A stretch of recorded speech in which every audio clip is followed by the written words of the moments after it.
इसके बाद आते हैं डॉट प्रोडक्ट और स्केलर प्रोडक्ट पे। ठीक है, देखो वेक्टर में दो तरीके के प्रोडक्ट्स होते हैं, एक होता है डॉट प्रोडक्ट, एक होता है क्रॉस प्रोडक्ट। डॉट प्रोडक्ट को नाम डॉट प्रोडक्ट क्यों दिया गया है? क्योंकि उसमें डॉट यूज करते हैं। कितनी इलॉजिकल बात है। और क्रॉस प्रोडक्ट को इसलिए क्रॉस बोलते हैं क्योंकि उसमें क्रॉस यूज करते हैं। और डॉट प्रोडक्ट से जो क्वांटिटी आती है वो स्केलर होती है, इसीलिए इसका नाम स्केलर प्रोडक्ट कर दिया। और क्रॉस प्रोडक्ट से जो क्वांटिटी आती है वो वेक्टर आती है, इसलिए उसका नाम वेक्टर प्रोडक्ट कर दिया। है कि नहीं? कॉमेडी चल रही है बिल्कुल। अगर कोई आपसे पूछे कि दो वेक्टर्स को डिवाइड क्यों नहीं करते, तो बता सकते हो क्यों नहीं डिवाइड करते?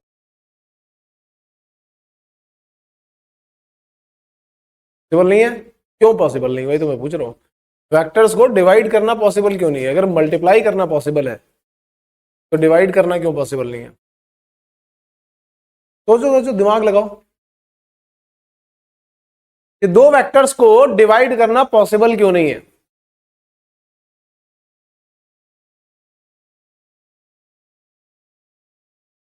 जवाब दो, कुछ भी रैंडम जवाब दो जो तुम्हें समझ में आ रहा हो।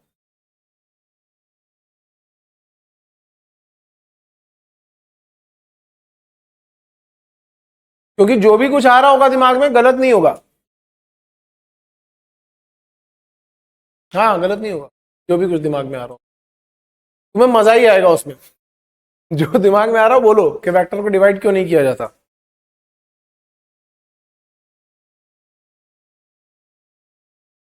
अरे मुझे बोलना क्या बोल रहा है बता। यूनिट नहीं बचता है।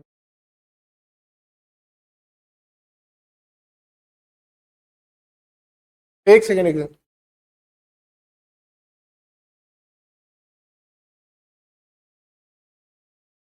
मैग्नीट्यूड और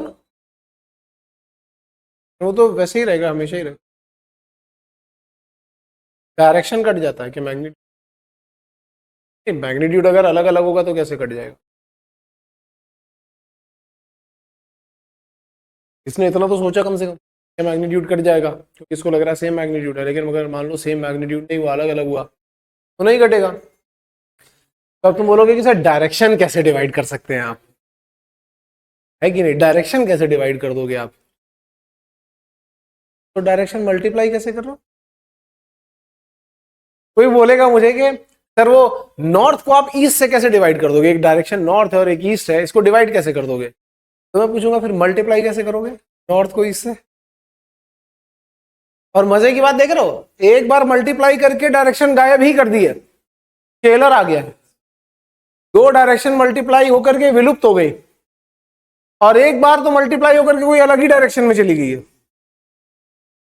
ब्यूटी देख रहे हो तुम मैथमेटिक्स की? ये एक्चुअली मैथमेटिक्स की ब्यूटी नहीं है, ये फिजिक्स की ब्यूटी है। और इस केवल मैथ में यही एक फॉर्मूला है जिसका कोई डेरिवेशन नहीं है। विदाउट डेरिवेशन है ये फॉर्मूला, ये हम रट्टा मारते हैं। क्यों? क्योंकि ये फिजिक्स का पार्ट है। फिजिक्स में कई क्वांटिटीज ऐसी थी, जब एक्सपेरिमेंट किया गया तो कई क्वांटिटीज ऐसी थी कि जब दो वेक्टर क्वांटिटी को मल्टीप्लाई कर रहे थे तो रिजल्टेंट जो आ रहा था वो स्केलर आ रहा था। और मजे की बात यह थी कि उसमें कॉस थीटा का फैक्टर भी आ रहा था हर बार। और जब दूसरा केस बना कि जब वो मल्टीप्लाई हो रहे थे तो वेक्टर आ रहा था और उसमें साइन थीटा का फैक्टर आ रहा था सब में, तो उन्होंने ये नए दो चीजें डिफाइन करी। और डिवीजन क्यों नहीं डिफाइन किया? जरूरत ही नहीं पड़ी। मैथमेटिक्स को ये उतना ही यूज कर रहे हैं जितने की जरूरत पड़ रही है, डिवाइड करने की कभी जरूरत नहीं पड़ी, डिवीजन डिफाइन ही नहीं। तो यहां पे क्या चल रहा है, ए डॉट बी, जैसे दो वेक्टर है अपने पास, मान लो एक वेक्टर है ये है ए, ये है बी, के बीच में एंगल है थीटा। तो जो डेफिनेशन थी वो थी ए डॉट बी, और ए डॉट बी क्या आ गया, मॉड ए मॉड बी कॉस थीटा। इसका कोई डेरिवेशन नहीं है, कोई डेरिवेशन नहीं, आपको डायरेक्टली याद रखना है कि ऐसा होगा। A dot b equal to mod A mod B cos. कहां से आ रहा है मैंने पहले ही बता दिया भाई कि ये फिजिक्स का पार्ट है, यही सही आ रहा है। ठीक है, हाँ, लेकिन इसमें सीखने वाली बहुत सारी चीजें हैं। जैसे अब ये जो ए डॉट बी होता है ये कॉम्यूटेटिव होता है। कॉम्यूटेटिव का मतलब क्या हो गया, इसका मतलब हो गया कि a dot b equal to b dot a हो जाएगा। दूसरी बात, डिस्ट्रीब्यूटिव होता है, कभी लिखा हुआ है a dot B plus c, तो ये a dot B plus a dot c हो जाएगा। ठीक है, एसोसिएटिव नहीं होता, यानी कि a dot b dot c is not same as a dot b dot c, ये नॉट एसोसिएटिव है, इसको बोलते हैं नॉट एसोसिएटिव। डिस्ट्रीब्यूटिव तो है, एसोसिएटिव। ठीक है, यहां से अगर मुझे कभी कॉस थीटा निकालना पड़ जाए तो मैं बोलूंगा a dot b upon mod A mod b. बहुत इंपॉर्टेंट फॉर्मूला है, इससे तो बहुत सारे क्वेश्चन बन करके आते हैं। मॉड ए मॉड बी को डिवाइड कर दो वहां पे।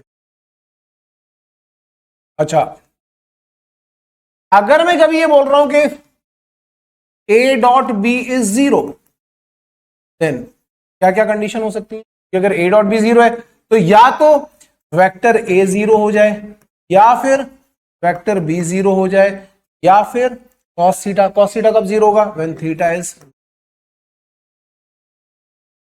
ठीक है, इसके बाद अच्छा, अगर दो वेक्टर परपेंडिकुलर हैं, भाई छापने से पहले देख लो, पहले देख लो, मैं टाइम देता हूं नोट करने के लिए। दो वेक्टर परपेंडिकुलर है तो श्योरली इनका डॉट प्रोडक्ट कैसा होगा, जीरो ही होगा, पक्का जीरो होगा। ठीक है, यानी कि अगर कभी मैं लिख दूं कि आई डॉट जे या जे डॉट के या के डॉट आई, ये सब क्या है, ये तो जीरो है, क्योंकि सब परपेंडिकुलर है एक दूसरे के, हमेशा कैसे आएंगे, जीरो। आप सबने देखा होगा कि एक्स के लिए आता है आई, वाई के लिए आता है जे, जेड के लिए आता है के, तीनों कैसे होते हैं, 90 डिग्री पे होते हैं, तो इन सबका डॉट प्रोडक्ट हमेशा कैसा आएगा। अच्छा, अगर मैं ये बोलूं कि सपोज करो कि थीटा 0 डिग्री है, तो इसका मतलब क्या हो जाएगा, A dot B is what, mod A. यहीं से हम क्या ये वाला फॉर्मूला नहीं बना सकते हैं कि ए dot A is what, mod of A का स्क्वायर। दोनों के बीच में एंगल क्या आने वाला है, यहां से इसको ऐसा भी लिखा जाता है। अगर कभी वेक्टर ए का स्क्वायर लिखा हो, इसका मतलब क्या है, वो ए डॉट ए के स्क्वायर की बात कर रहा है या मॉड ए के स्क्वायर की बात। यानी यहां से ही आप बोल सकते हो कि I dot I, J dot J, ये सब क्या आने वाले हैं, 1, क्योंकि ये क्या आएगा, मॉड आई का स्क्वायर, और मॉड आई तो यूनिट वेक्टर है, क्या होता है 1। मॉड आई का स्क्वायर या मॉड जे का स्क्वायर या मॉड। क्लियर है, यहां तक कोई डाउट है, आगे चलते हैं। वैसे मैंने यही प्रॉपर्टीज स्टार्ट कर दी और नेक्स्ट पेज पे भी थी कुछ प्रॉपर्टीज, चलो ठीक है। इसके बाद आते हैं नेक्स्ट प्रॉपर्टी पे, प्रॉपर्टी नंबर 11। अब देखो, अब जो प्रॉपर्टीज हैं, हो सकता है यही क्वेश्चन पूछ लिया जाए आपसे, जो प्रॉपर्टीज मैं आगे दिखा रहा हूं इसमें यहीं से ही क्वेश्चन पूछ लिया जाए। तो मान लो यहां लिखा हुआ है कि a प्लस बी का होल स्क्वायर, वेक्टर में क्या लिखा हुआ है, a प्लस बी का होल स्क्वायर, तो ये जो होगा ये क्या आएगा, ये आएगा mod of A square plus mod of B square 2 times a dot B, या mod A mod B cos theta. a dot B का मतलब क्या हो गया, 2 टाइम्स मॉड ए मॉड बी। डिराइव भी कर सकते हैं इसको, अगर डिराइव करना होगा तो, जैसे चलो एक डिराइव करके भी दिखा देता हूं। तो ये बेसिकली क्या लिखा हुआ है, ये लिखा हुआ है a plus B dot, A plus B, A लिखा हुआ है क्योंकि मैंने बोला था स्क्वायर का मतलब क्या होगा, दो वही सेम वेक्टर का डॉट प्रोडक्ट। जब आप इसको अंदर मल्टीप्लाई करोगे तो यहां से क्या आएगा, a dot A plus a dot B plus B dot A plus B dot b. अब a डॉट ए क्या है, मॉड ऑफ ए का स्क्वायर, b डॉट बी क्या है, मॉड ऑफ b का स्क्वायर, ये दोनों ऐड होकर के क्या बनाएंगे, 2 टाइम्स a डॉट बी। समझ में आ रहा है। इसी तरीके से अगर मैं लिखूंगा कि a माइनस बी का whole square, a minus b का होल स्क्वायर, तो ये क्या आएगा, mod of A square plus mod of B square minus 2 times a dot b. अब यहीं से आप स्टैंडर्ड बना सकते हो, यहीं से ही दोनों को ऐड कर दो, a प्लस बी का whole square plus a minus b का होल स्क्वायर, क्या आ जाएगा 2 times mod of A square plus mod of. अब तुम्हें पता है कैसा क्वेश्चन दे सकता है, वो क्वेश्चन ये डालेगा सिर्फ इतना, this equal to what, option A B C D, उनमें से एक ऑप्शन ये होगा। अगर फॉर्मूला पता है तो फटाक से खत्म, फॉर्मूला नहीं पता है तो लगेगा कि जेई का क्वेश्चन, जबकि क्वेश्चन बहुत आसान है। अगर यहीं से हम एक और फॉर्मूला बनाना चाहें, ये सब देख रहे हो क्वेश्चन वाले, इसके ऊपर स्टार मार्क लगा दे रहे हो, ये क्वेश्चन बना करके पूछे जा सकते हैं। ए प्लस बी का होल स्क्वायर, ए माइनस बी का होल स्क्वायर, माइनस करना है यहां पे बीच में, तो बीच में इधर पे हमें करना है माइनस, ठीक है। तो ये होल स्क्वायर माइनस ए माइनस बी, तो ये क्या आ जाएगा 4 टाइम्स ए डॉट बी। देखो दोनों को सब्ट्रैक्ट करो, ये पूरा का पूरा कैंसिल हो जाएगा, क्या बचेगा 4 टाइम्स ए डॉट। तो ये सब, ये दोनों क्या है, ये क्वेश्चन बना करके आपसे पूछे जा सकते हैं।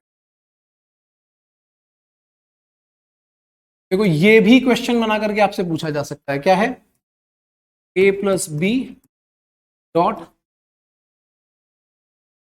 क्या आएगा मॉड ऑफ ए स्क्वायर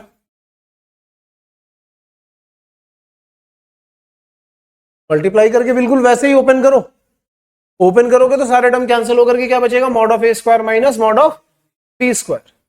अब इसमें कैसा क्वेश्चन बना करके उसने पूछ लिया, उसने पूछा if mod a equal to mod b then vectors a plus b and a minus b are, option A perpendicular, B parallel, option C collinear, option D. तो क्या आएगा परपेंडिकुलर, क्यों आएगा क्योंकि मॉड ए मॉड बी इक्वल है, तो ये क्या हो गया 0, तो इन दोनों का डॉट प्रोडक्ट क्या आया 0, और जब डॉट प्रोडक्ट 0 आता है तो वेक्टर कैसे होते हैं परपेंडिकुलर। तो करेक्ट आंसर क्या आएगा, देखो प्रॉपर्टीज, दो प्रॉपर्टीज यूज करके मैंने क्वेश्चन बना दिया। एक प्रॉपर्टी ये वाली यूज करी, और एक कौन सी यूज करी कि अगर वेक्टर परपेंडिकुलर होंगे तो उनका डॉट प्रोडक्ट कैसा होता है 0 होता है। तो अगर यह मॉड ए मॉड बी सेम है तो ऑफकोर्स ये क्या हो जाएगा 0, और ये अगर 0 हो गया तो दो वेक्टर हैं जिनका डॉट प्रोडक्ट क्या आ रहा है 0, तो ये दोनों वेक्टर कैसे होंगे परपेंडिकुलर।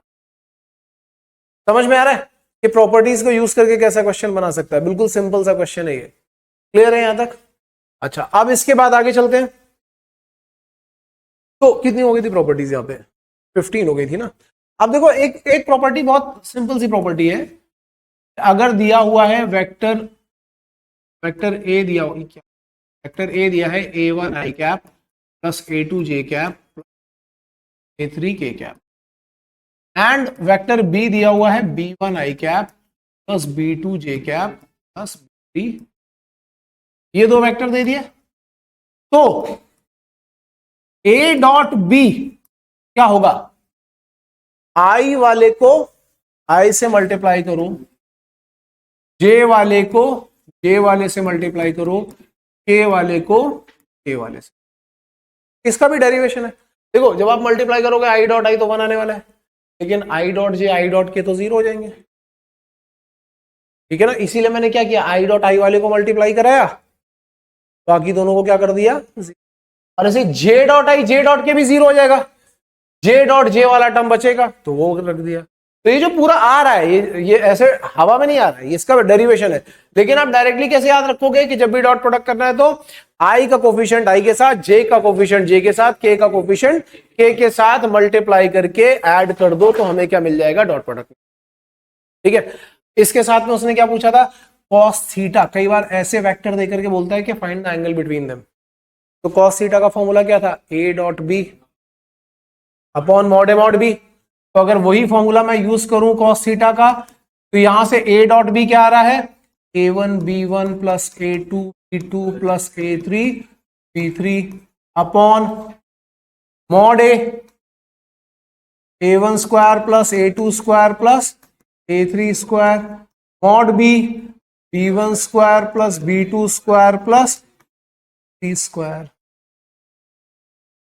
यहां से आप cos थीटा निकाल सकते हो डायरेक्टली अगर आपसे cos। ठीक है, इधर कंडीशन भी बनाता है। मान लो अगर वो बोले कि if a is perpendicular to b, then हमें पता है a डॉट b क्या होगा, जीरो। a डॉट b क्या होगा, जीरो। तो कंडीशन क्या आएगी, a1 b1 plus a2 b2 plus a3 b3 is what, zero. ठीक है, और अगर a पैरेलल टू b है तो आप बोलोगे कि सर वो a डॉट b जो है वो मॉड b आ जाना चाहिए। एक वो तरीका भी है, लेकिन मैंने शुरू शुरू में बताया था कि अगर a पैरेलल टू b होता तो हम क्या बोल देते हैं कि a can be written as lambda times, a can be written as lambda times b, या i j के कोफिशिएंट्स को आप कंपेयर कर सकते हैं, a1 upon a2 upon b upon b, that can be written as lambda. कहां से आया, मैंने पहले ही बता दिया। शुरू शुरू में मैंने क्या बताया था, a इज लैम्डा b, याद है। अब अगर आप a equal to lambda b कर रहे हो, यहां पे आपके पास a क्या है, a1i plus a2j a3k, lambda b करोगे तो क्या होगा, lambda times b1i plus lambda times b2j plus lambda times. जरा आई जे के कोफिशिएंट को कंपेयर करो, यहां से क्या रहा है, a1 is what lambda b1, a2 is what lambda b2, a3 is what lambda b3। यहां से भी तो वही आ रहा है। अगर इसको लैम्डा से इक्वेट करोगे तो क्या आएगा, a is what lambda b1 a1, a2 is what lambda b2, a3 is what lambda b3। कभी भी दो वेक्टर पैरेलल का अगर क्वेश्चन आ जाए तो आप क्या करोगे, आई जे के कोफिशिएंट को कंपेयर कर दो। कंपेयर करने का मतलब क्या है, उसको प्रोपोर्शन में ले आओ, a1 upon b1 a2 upon b2 a3 upon b equal to. Clear है, इतनी प्रॉपर्टीज सबको समझ में आ रही है, कोई डाउट है यहां तक। देखो इन प्रॉपर्टीज, कई बार ऐसा होता है कि आपसे जो क्वेश्चन पूछा जाएगा वो इन्हीं प्रॉपर्टीज में से कोई एक।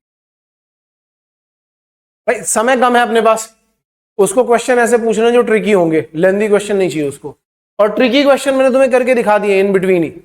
अगर प्रॉपर्टीज पता है तो वो तुमसे ऐसे ही क्वेश्चन पूछेगा, तुम ये क्वेश्चन अगर आंसर कर दोगे तो हो गया काम खत्म। समझ में आ रहा है, नोट करो एक बार।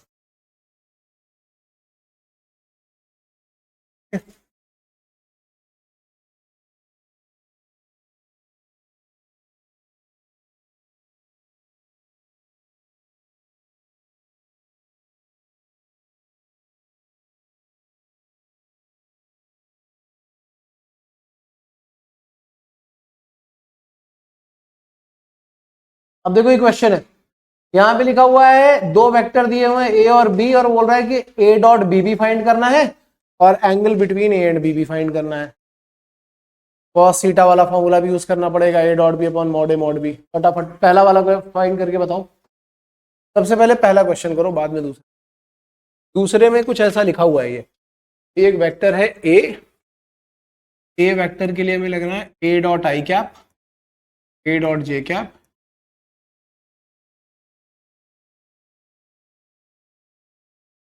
ये प्रूफ करना है। बेसिक है तो आसान क्वेश्चन ही, लेकिन पहले फर्स्ट क्वेश्चन करो बाद में सेकंड पे चले। पहले फर्स्ट क्वेश्चन करो बाद में सेकंड।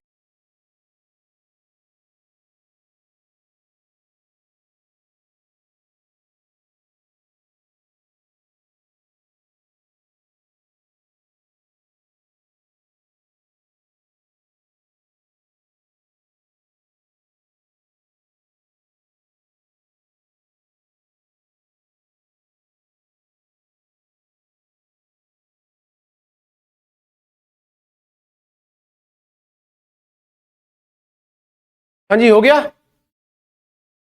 पहले वाले का आंसर a डॉट बी कितना आया है, 2। a डॉट बी आया है 2, ठीक है। एंड एंगल बिटवीन a और b क्या आया है, 2 डिवाइडेड बाय व्हाट, रूट में 14 और 17 है। मॉड a 14 आ रहा होगा, मॉड b 17 आ रहा होगा। किसी को डाउट है फर्स्ट वाले में? किसी को भी डाउट हो तो मुझे पूछ लो, किसी एक को भी। सेकंड पे आ जाओ। सेकंड वाले में कंसीडर करो, मैं बता रहा हूं, सेकंड वाले में कंसीडर करो वेक्टर ए को a1i plus a2 plus a3 और फिर डिराइव करो राइट हैंड साइड। सेकंड वाले में वेक्टर ए को कंसीडर करो a1i cap plus a2, consideration पहले से ही ले लो और फिर राइट हैंड साइड से ट्राई करो क्वेश्चन। देखो मैं बोल रहा हूं जब आपको सेकंड क्वेश्चन करना है ना, तो आप वेक्टर ए को कंसीडर कर लो कुछ, कि वेक्टर ए है a1i प्लस a2j प्लस क्या है a3k, और फिर राइट हैंड साइड से स्टार्ट करो। तो राइट हैंड साइड में एक टर्म क्या लिखा है, a dot I times I cap. अब जरा यहां पे देखते हैं कि a डॉट आई क्या आएगा, बताओ a डॉट आई क्या आएगा, क्या आएगा?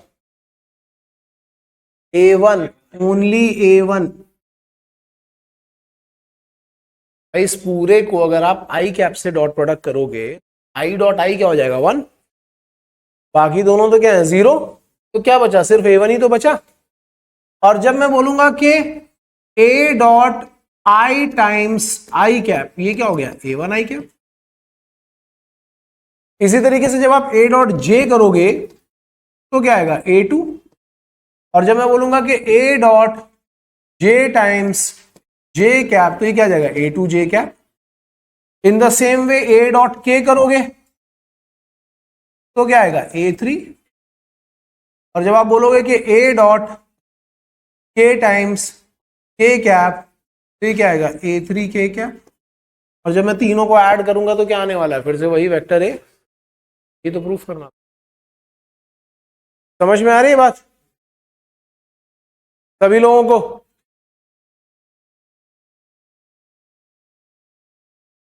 नोट करना है यहां से। देखो ये a है, a डॉट आई क्या होगा, मैंने क्या बोला, डॉट प्रोडक्ट में क्या करोगे, i और i के कोफिशिएंट मल्टीप्लाई करोगे ना। a डॉट आई, इधर इधर देखो, a क्या लिखा हुआ है a1 आई कैप प्लस a2 जे कैप प्लस a3 के कैप, ये लिखा हुआ है। मैं बोल रहा हूं डॉट आई, तो पहले ये डॉट आई इसके साथ जाएगा, a1 I dot I,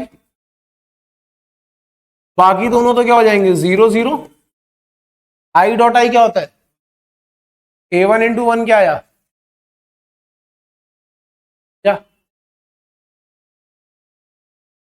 in the same way आगे का भी कर सकते। क्लियर है ये? अब देखो ये वाला जो है ना क्वेश्चन, मैं ऑलरेडी करा चुका हूं, तो mod a equal to mod b है, तो ये दोनों वेक्टर कैसे होंगे परपेंडिकुलर, मैंने ऑप्शन के फॉर्म में दे दिया हुआ।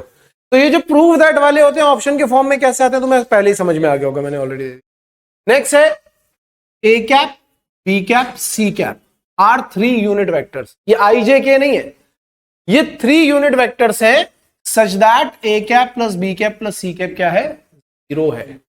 तो हमें क्या प्रूव करना है कि A cap dot B cap plus B cap dot C cap plus C cap dot A cap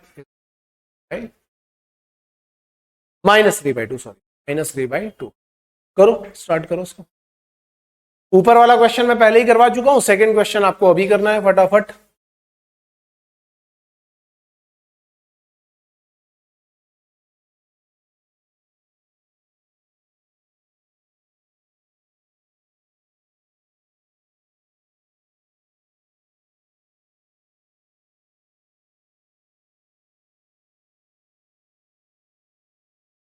x plus y plus z के होल स्क्वायर का फॉर्मूला पता है सबको? नहीं, वो पता होगा तो ही ये कर पाओगे, नहीं पता होगा तो बैठे रहोगे मजे से। नहीं पता है, ये छोटे छोटे बचपन के 9th-10th के फॉर्मूले हैं, तुम लोग कैसे भूल सकते हो यार। x plus y plus z का होल स्क्वायर क्या होता है, x square plus y square plus z square plus 2 times x y plus y z plus z x. ये याद रखो यार, ये तो बिल्कुल आसान सा फॉर्मूला, यही यूज करना है यहाँ पे भी। यहाँ पे बस वेक्टर फॉर्म में यूज करोगे तो क्या आएगा, A cap plus B cap plus C cap का whole square is what, mod of A cap square plus mod of B cap square plus mod of C cap square plus 2 times A dot B plus B dot C plus C dot A. यही निकालना है हमें। ये तो 0 ही है, ये है 1 1 1, ये है 2 टाइम्स ए dot B plus B dot सी प्लस सी डॉट। निकाल सकते हो या नहीं? खत्म हो गया क्वेश्चन, 2 लाइन का क्वेश्चन है। अगर ये फॉर्मूला पता है तो क्वेश्चन बिल्कुल आसान है, नहीं पता है तो किसका क्वेश्चन है? जेई का क्वेश्चन है। जब बच्चे फेल होते हैं ना एग्जाम में तो ये बार का पेपर जेई वाला पेपर है डिफिकल्ट। क्लियर? यार वेक्टर 3D से ना कम से कम 4 और ज्यादा से ज्यादा 6-7 क्वेश्चन आ सकते हैं। ये 2 टॉपिक अगर आप करके चलोगे। हाँ जी,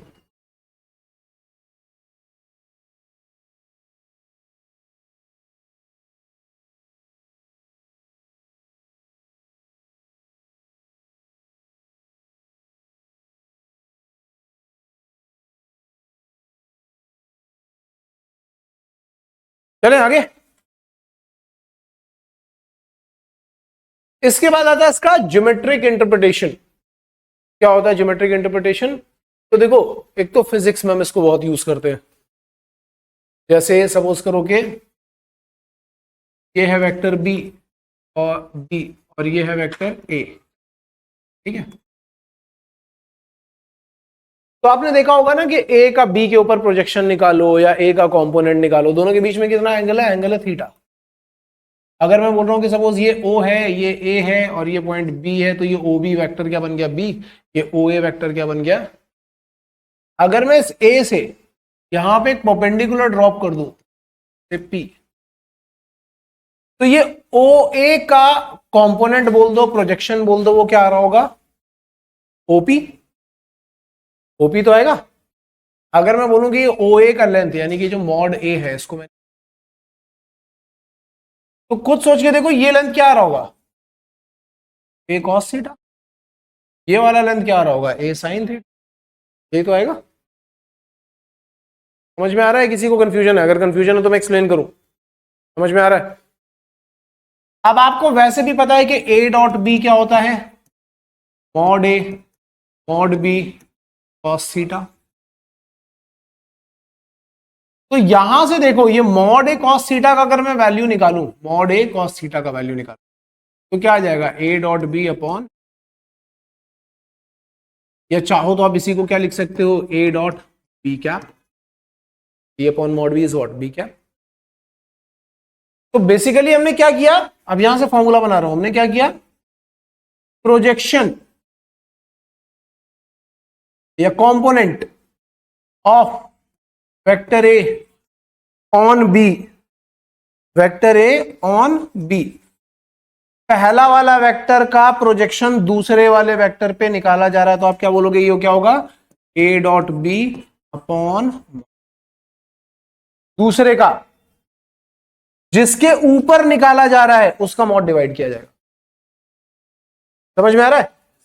जिसके ऊपर, जिसका प्रोजेक्शन निकाला जा रहा है वो नहीं, जिसके ऊपर प्रोजेक्शन निकाला जा रहा है, मतलब मैं जो सेकंड वेक्टर होगा उसके मॉड से डिवाइड करोगे। या इसी को आप चाहो तो लिख सकते हो क्या? ए डॉट इंटू इंटू मत बोला करो, डॉट क्रॉस में बात चलेगी यहां पे। A dot B cap. अगर यहीं पे वो बोल दे कि प्रोजेक्शन नहीं, मुझे चाहिए प्रोजेक्शन वेक्टर, प्रोजेक्शन वेक्टर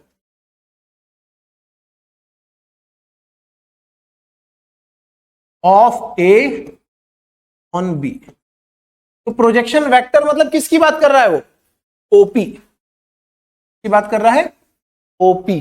देखो ये तो प्रोजेक्शन है, ये तो मैग्नीट्यूड हुआ ना। प्रोजेक्शन वेक्टर मतलब कितना हुआ? यहां से लेकर के यहां तक का तो मैग्नीट्यूड था, ये अब इस वेक्टर की बात कर, और ये वेक्टर किसके अलोंग है? बी के अलोंग है। बी के अलोंग है ना, तो आप क्या बोलोगे? Magnitude into direction. मैग्नीट्यूड आपके पास आ चुका था, क्या था वो, a dot B cap times direction क्या है, बी कैप, या इसको चाहो तो आप ऐसे भी लिख सकते हो कि ए dot b upon mod b times b upon, क्योंकि ये तो जो है ये तो कांस्टेंट वैल्यू आने वाली है ना, स्केलर वैल्यू आने वाली है, इसको हमें किस में मल्टीप्लाई करना पड़ेगा। तो अगर प्रोजेक्शन वेक्टर पूछेगा ए ऑन बी या a projection of a along b, vector पूछेगा तो ये करना है, मैग्नीट्यूड पूछेगा तो ये करना है। इज दैट क्लियर और नॉट? सबको ये बात समझ में पक्का?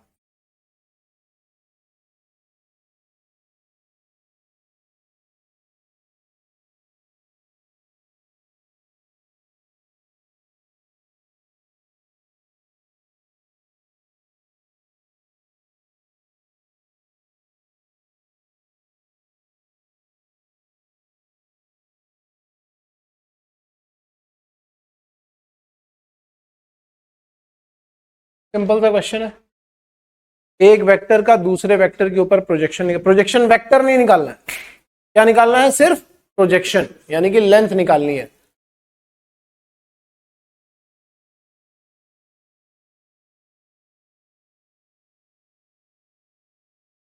तो आपको एक्चुअल में क्या यूज करना है, a dot b upon mod B,